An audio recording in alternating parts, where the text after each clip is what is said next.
in this year, in 2018, we faced a number of battles at the state capitol, and I'm happy to say we won them all. The biggest one of all, Darlene, was the successful effort to defeat the nomination of Andrew McDonald for Chief Justice of the Connecticut Supreme Court. When Justice McDonald had served as chairman of the Judiciary Committee, we heard discussion about Senate Bill 1098 that came before us in 2009. I was serving for 2 years in this chamber, and it probably was one of the biggest turning points in my life as a legislator and just on a personal level. Because when that particular bill was raised, I remember it was in March when the bill came out as drafted, and everybody was shocked that the title of the bill and its substance came out as being an act modifying corporate laws relating to certain religious corporations. And what that bill effectively was seeking to do was to statutorily reorganize the Catholic Church in Connecticut to make it so that the church could not exist in this state. And we worked closely with a lot of senators and legislators, state representatives, including people that don't even necessarily agree with us on other issues, but they all understood that that McDonald, they understood by that point that Family Institute of Connecticut was right about Andrew McDonald, that they should have listened to FIC all along. And fortunately, McDonald's nomination was defeated, and that was a huge victory. I mean, one big attack, it had been brewing for years, and it finally came to a head in this past year, Darlene, was this attack on crisis pregnancy centers in the state of Connecticut. And of course, this is at the heart of the face of pro-life, right? But here in Connecticut, the pro-abortion groups for 3 years, going back to 2015, they had launched a campaign to restrict the ability of these crisis pregnancy centers here in Connecticut to serve mothers in crisis who want to bring their babies to term. So Family Institute of Connecticut, we joined with a coalition of pregnancy centers, and we defeated several attacks over these last, really going back to November or December of last year, attacks on the pregnancy centers here in Connecticut. What they have accused us of is practicing medicine without a license. Well, that's incorrect. As you can see behind me with the number of white coats behind me, each and every one of our medical personnel are licensed by the state of Connecticut. The first one was an attack on a center in Hartford that is actually across a little walkway from the abortion clinic.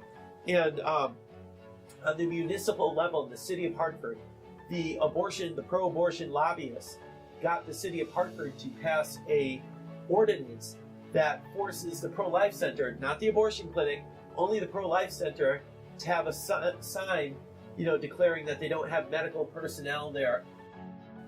We contacted our friends at Alliance Defending Freedom. We arranged for free legal support, local legal representation for the pro-life center in Hartford. We brought, on very short notice, a couple times, we brought about 300 people to the city council meeting. Pregnancy centers have existed peacefully for close to 40 years in Connecticut. We work with WIC, with SNAP, with domestic violence shelters, with drug rehab homes, with DCF. We serve undocumented clients. We help women that are in need of services and resources. This ordinance to not pass this ordinance for these reasons. It's discriminatory. It only requires the pregnancy care centers, but not the abortion clinics, to post that sign. Both clinics do options counseling, but you're only discriminating against the pregnancy care clinics. Meanwhile, as we roll into 2018 and we have the legislative session here, they tried to pass a statewide statute, statewide law. They introduced a bill at the state legislature very similar to the ordinance in Hartford. The one in Hartford was coerced speech. The one on the state level was going to restrict their advertising. It was actually going to put pro-abortion politicians in charge of deciding what was and wasn't acceptable for the advertising of pro-life centers. And that bill, I'm happy to say, died. And then what happened was, when the session ended in July, the Supreme Court ruled exactly the way we said they were going to. They ruled in favor of the pregnancy centers, and Hartford announced that they were withdrawing that ordinance against the pregnancy center in Hartford. So we won completely on that. And we held a big press conference. We were on the front page of all the newspapers, and it was fantastic.